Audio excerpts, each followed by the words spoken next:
एक युद्ध गाजा में हो रहा है, दूसरा युद्ध हिंदुस्तान में चल रहा है। गाजा में इजराइल हमास के आतंकियों से लड़ रहा है।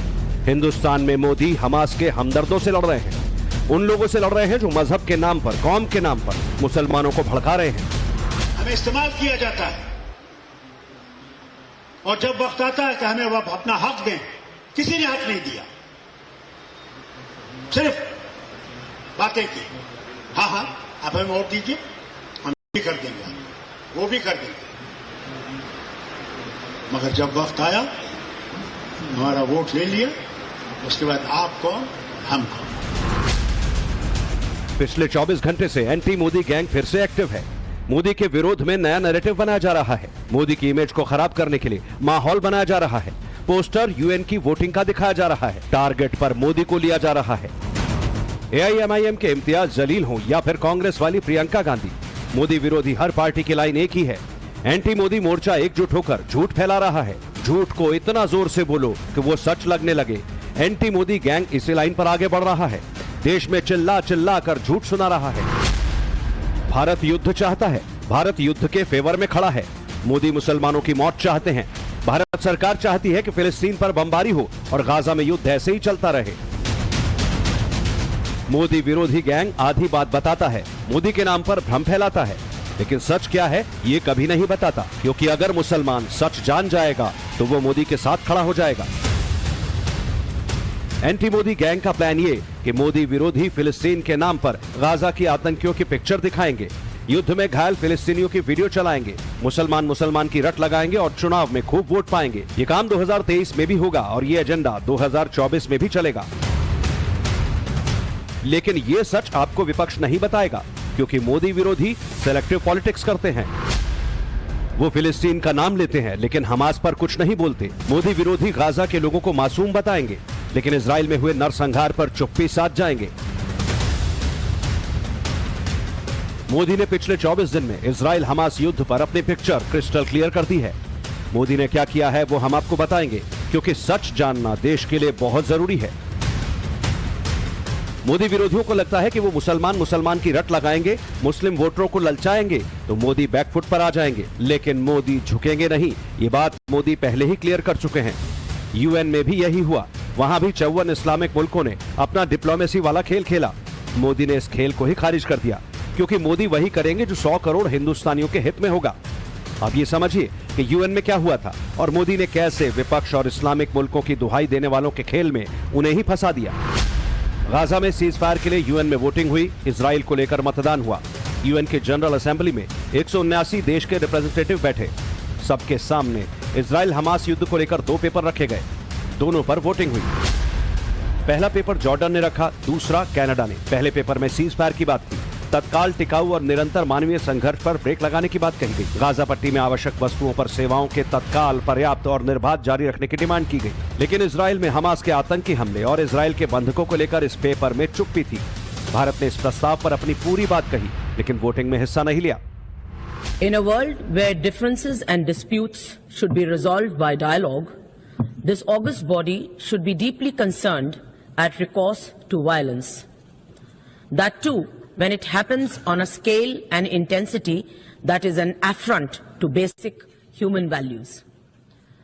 Violence as a means to achieve political objectives damages indiscriminately and does not pave the way for any durable solutions. The terror attacks in Israel on 7th October were shocking and deserve condemnation. Our thoughts are also with those taken hostages. We call for their immediate and unconditional release. Terrorism is a malignancy and knows no borders, nationality or race. The world should not buy into any justification of terror acts. Let us keep aside differences, unite and adopt a zero-tolerance approach to terrorism.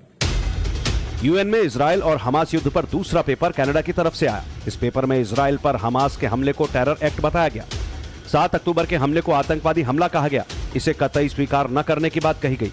साथ ही Canada के इस paper में Hamas द्वारा बंधक बनाए गए लोगों की तत्काल रिहाई की मांग की। भारत ने कनाडा से अपने तल्ख रिश्तों के बावजूद कनाडा के पेपर का सपोर्ट किया।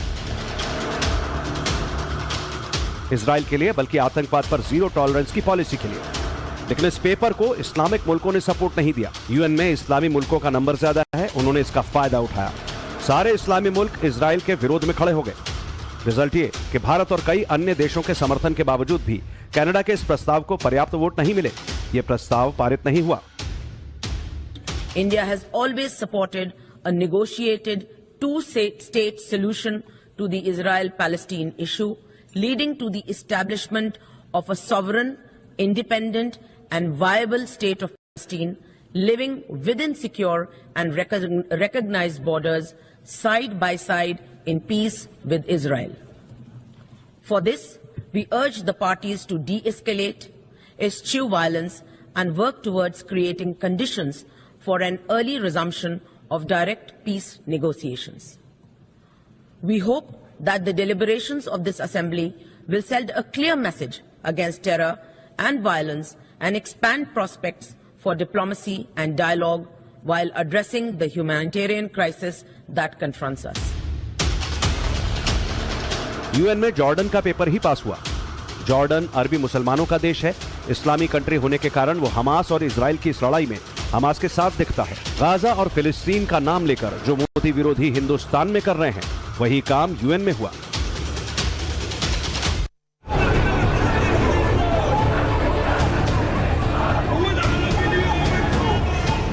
इस्लामी मुल्कों और गरीब अफ्रीकी मुल्कों ने जॉर्डन के पेपर को सपोर्ट किया।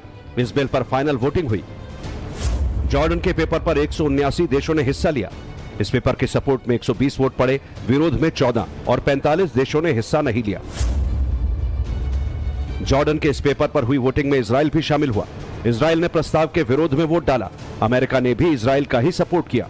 लेकिन भारत किसी के पाले में नहीं गया। वो ना तो इस्लामी मुल्कों के दबाव में आया, ना ही अमेरिका और इजराइल को देखकर उसने अपनी लाइन तय की। भारत ने इस पेपर पर हुई वोटिंग में हिस्सा नहीं लिया। दुनिया के 45 देश इसी लाइन पर चले। इन देशों में Australia, Canada, Germany, Japan, Ukraine और ब्रिटेन जैसे देश शामिल हैं। लेकिन जब कनाडा के पेपर पर वोटिंग हुई तो इस्लामी मुल्कों के दबाव के कारण अफ्रीकी मुल्कों ने भी इस बिल को सपोर्ट नहीं किया। हमास पर दबाव डालने वाला बिल खारिज करवा दिया। कनाडा के पेपर पर जब वोटिंग हुई तो इस बिल के फेवर में 88 देशों ने वोट किया। लेकिन मुस्लिम कंट्रीज ने अगेंस्ट में वोट की। कनाडा के पेपर के अगेंस्ट में टोटल 55 वोट पड़े। 23 देशों ने इस वोटिंग में हिस्सा नहीं लिया। Against 55, abstentions 23. Having failed to obtain a two-thirds majority of members present and voting, Draft Amendment A/ES 10 L26 is not adopted.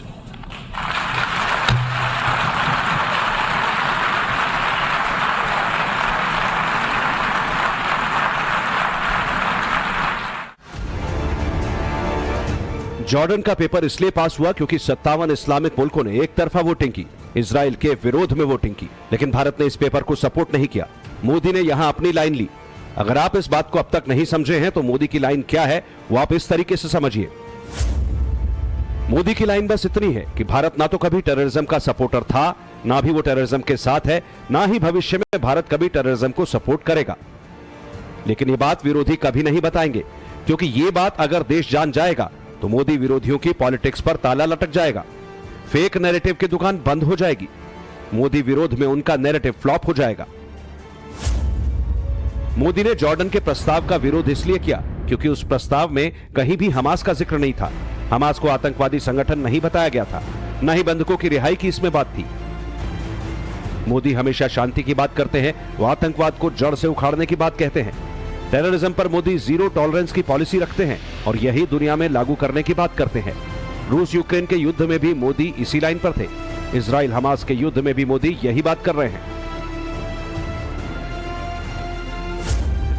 Bharat चाहता था कि हमास पर दबाव बने ताकि शांति का कोई रास्ता निकले। बंधक रिहा होते और हमास के हमले को आतंकी हमला बताया जाता। वो इंसाफ मानवता के साथ होता। इजराइल पर भी युद्ध पर ब्रेक लगाने के लिए मॉरल प्रेशर बनता। लेकिन यूएन में भी मजहब के नाम पर इस्लामिक कंट्रीज ने खेल खेला और मानवता के साथ खिलवाड़ हुआ। मजहब के आगे मानवता हार गई, लेकिन मोदी हार नहीं मानते। वो शांति की बात करते हैं और शांति के लिए ही प्रयास करते हैं। मोदी इजराइल, जॉर्डन, मिस्र और फिलिस्तीन सबके नेताओं के साथ बात कर रहे हैं। युद्ध के हालात और युद्ध से विस्थापित लोगों की पूरी डिटेल ले रहे हैं। शांति और मदद के लिए क्या कुछ हो सकता है वो सब कर रहे हैं। मोदी गाजा के लोगों के लिए अपनी मदद पिछले रविवार को ही भेज चुके हैं। प्राइम मिनिस्टर मोदी ने मिस्र के राष्ट्रपति अब्देल फतेह अल सीसी से बात की। इस टेलीफोनिक बातचीत में उन्होंने पश्चिम एशिया में शांति और स्थिरता की शीघ्र बहाली पर जोर दिया। मोदी ने सोशल मीडिया प्लेटफॉर्म एक्स पर जानकारी दी कि मिस्र के राष्ट्रपति अब्दुल फतेह अल सीसी से बात की, पश्चिम एशिया में सुरक्षा और मानवीय स्थिति पर चर्चा की। हम आतंकवाद, हिंसा और नागरिकों के जीवन के नुकसान के बारे में चिंताओं को साझा करते हैं। हम शांति और स्थिरता की शीघ्र बहाली और मानवीय सहायता मुहैया कराने पर सहमत हैं। ऐसा नहीं है कि मोदी ने पहली बार युद्ध और शांति को लेकर किसी नेता को फोन किया। इजराइल हमास युद्ध को 20 दिन हो चुके हैं। इन 20 दिनों में मोदी ने उन नेताओं से कई बार कांटेक्ट किया जो इस युद्ध से प्रत्यक्ष या परोक्ष रूप से जुड़े हैं। मिस्र के राष्ट्रपति अब्दुल फतेह अल सीसी, इजराइल के प्रधानमंत्री बेन्यामिन नेतन्याहू, जॉर्डन के किंग अब्दुल्ला, फिलिस्तीन के राष्ट्रपति महमूद अब्बास। मोदी इन सारे नेताओं से बात कर चुके हैं। इजराइल और हमास युद्ध में वो अपनी लाइन क्लियर कर चुके हैं। गाजा युद्ध में मारे गए आम नागरिकों को लेकर संवेदना और इजराइल नरसंहार पर अपनी चिंता जता चुके हैं। गाजा में मारे जा रहे आम लोगों को लेकर मोदी इन्वॉल्व हैं। युद्ध को लेकर मोदी एक्टिव हैं। गाजा में शांति आए, युद्ध रुक जाए, इसके लिए पूरी कोशिश कर रहे हैं। अब तक जिन नेताओं से मोदी ने बात की, उनसे शांति का मार्ग तलाशने को कहा। मोदी युद्ध रोकने के लिए कितना एफर्ट कर रहे हैं, ये बात मोदी विरोधियों को भी पता है। वो मोदी से युद्ध रुकवाने की गुहार लगाते हैं, लेकिन ये नहीं बताते कि मोदी इसी मिशन पर लगे हैं। विरोधियों को तो बस मुसलमानों के वोट से मतलब है। में हॉस्पिटल पर हमला किया इजराइल ने, और उसमें हजारों लोग जो वहां पनाह लिए हुए थे या इलाज करा रहे थे वो लोग मारे गए। हिंदुस्तान का वहां से अपने आप को गैर हाजिर रखना, मैं समझता हूं इससे शर्मनाक बात नहीं हो सकती। और मैं इस पर भी शॉक्ड हूं कि प्राइम मिनिस्टर की जो फॉरेन पॉलिसी है वो इतनी नाकाम और लचर पॉलिसी है जिसको हम बयान भी नहीं कर सकते, चूंकि हमारे देश का मसला है। सबसे पहले प्राइम मिनिस्टर बगैर किसी से पूछे समझे, बगैर किसी को मत में लिए हुए ये कह देते हैं साहब मैं इजराइल के साथ खड़ा हूं। उसके बाद में जब थू होती है तो फॉरेन मिनिस्ट्री सामने आती है और वो कहती है कि साहब हम तो फलस्तीन के साथ हैं। विरोधी चाहते हैं कि मोदी भारत की नॉन अलाइनमेंट की पॉलिसी को भूल जाएं। ये पॉलिसी मोदी ने नहीं बनाई, ये पॉलिसी भारत की पॉलिसी है जो कि भारत के पहले प्रधानमंत्री जवाहरलाल नेहरू के टर्म में बनी थी। अब तक भारत इसी पॉलिसी को फॉलो करता है। भारत कभी भी युद्ध में किसी का साथ नहीं देता, वो किसी की साइड नहीं लेता। भारत गुट निरपेक्ष रहता है। एंटी मोदी गैंग चाहता है कि गाजा का युद्ध ऐसे ही चलता रहे, लेकिन एजेंडा यह है कि इजराइल और हमास ऐसे ही लड़ते रहें ताकि मोदी विरोधियों की दुकान इसी तरह चलती रहे, उन्हें माहौल बनाने का पूरा मौका मिले। लेकिन मोदी क्या चाहते हैं, ये बात मोदी ने देश को 13 अक्टूबर को ही क्लियर कर दी थी। इस दिन मोदी G20 के पार्लियामेंट्री स्पीकर समिट में करीब 25 मिनट बोले। इन 25 मिनट में मोदी ने देश और दुनिया को बहुत कुछ समझाया। मोदी जब भी बात करते हैं तो एग्जाम्पल के साथ करते हैं। एग्जाम्पल से बात समझने और समझाने में आसानी होती है। स्पीकर समिट में मोदी ने 2 एग्जाम्पल दिए। एक एग्जाम्पल भारत के लिए था, दूसरा एग्जाम्पल दुनिया के लिए। भारत को मोदी ने 13 दिसंबर 2001 के पार्लियामेंट अटैक का एग्जाम्पल दिया। एक ही लाइन में मोदी ने आतंकवाद पर अपना स्टैंड बता दिया। मोदी विरोधियों के नैरेटिव की सारी पोल खोल दी, विरोधियों की प्रोपेगेंडा की बखिया उधेड़ दी। अगर भारत संसद पर हमला करने वालों की निंदा करता है, संसद पर हमला करने वालों को आतंकी कहता है, तो फिर इजराइल में मासूम लोगों की जान लेने वालों का सपोर्ट कैसे कर सकता है? मोदी ने ये बात खुलकर देश और दुनिया को समझा दी थी। विरोधियों को मोदी ने सरकार की लाइन बता दी थी।